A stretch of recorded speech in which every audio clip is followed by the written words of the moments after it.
Hello, my name is Joshua Green. I am a postdoc at MIT, where I run this thing called the Convergence Culture Consortium. And we're a research group at MIT. We work with a number of companies, some entertainment, some not, to explore what we refer to as enculturated, transmediated, participatory marketing experiences. And if you're playing buzzword bingo, that's a total word score of 90. What this means, ultimately, is that we look at the changing relationship between creative consumers, brands, and media properties within a convergence culture environment. People are getting into an environment now where people can really leave little traces of themselves in the physical world that allow us to mash these spaces together. So you can bring the experience that you construct online. You can bring, a lot of the identity practice that happens on places like YouTube and MySpace and Facebook, and like graffiti, leave little tags that people can discover in the real world. And I kind of think the fusing together of those things is something really interesting to keep an eye on in the future. Interactive television, I consider anything that you can interact with your television. I don't care whether it's an interactive ad, or it's video on demand, it's a TiVo or a DVR.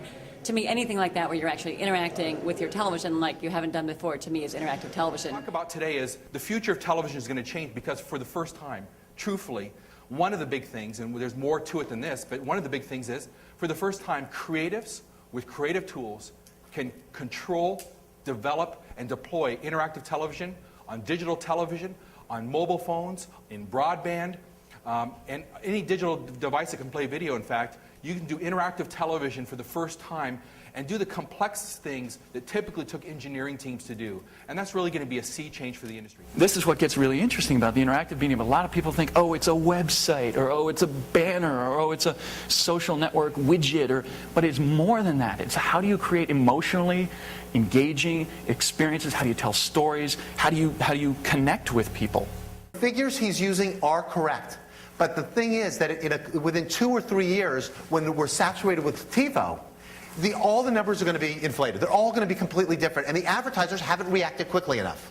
So that's why brand integration is such an important facet of everything that we do. Interdisciplinary, multidisciplinary conference. It touches a lot of different professions and categories and industries, et cetera. That's one of the goals. Rapidly changing and evolving media environment and the technologies associated with that. Without going into what people, I think, have covered really well so far, for us, the things that were really significant was, one, the ability of the new tools of mass communications to be a great equalizer. We are a startup, an apparel startup. How do we compete with the companies that have the budgets like Nike in the very successful, powerful Zoom campaign to get people's attention in this crowded media environment? And the tools that are available today, which I'll talk about more, really provided a leveling of that field, that you don't necessarily need the resources to create the buzz, to create the energy, to create the stories. No matter what kind of technology you use to tell your story, whether you use mobile, whether you use websites, or just basic print media, or your 30-second TV commercial, whatever, those are just technological interpretations of the same kind of creativity. I mean, how best to tell your story. And that storytelling and choices you make in telling stories as a media professional are the same everywhere. What is different, however, is, for example, let's say one of the fundamental issues of our time is like, where the hell is the audience, right? And even if you find them, they tend to do things on their own, and blog and go to YouTube and all that kind of stuff.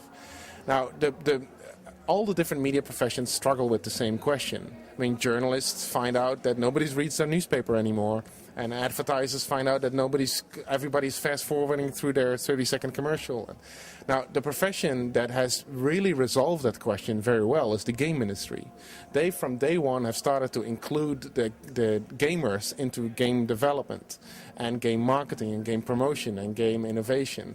And they actually use game modification, so gamers making their own versions of games, as recruitment tools. They say it's great if you have a university degree, but if you really want to have a career in the media, start creating your own games using the tools that we give you for free.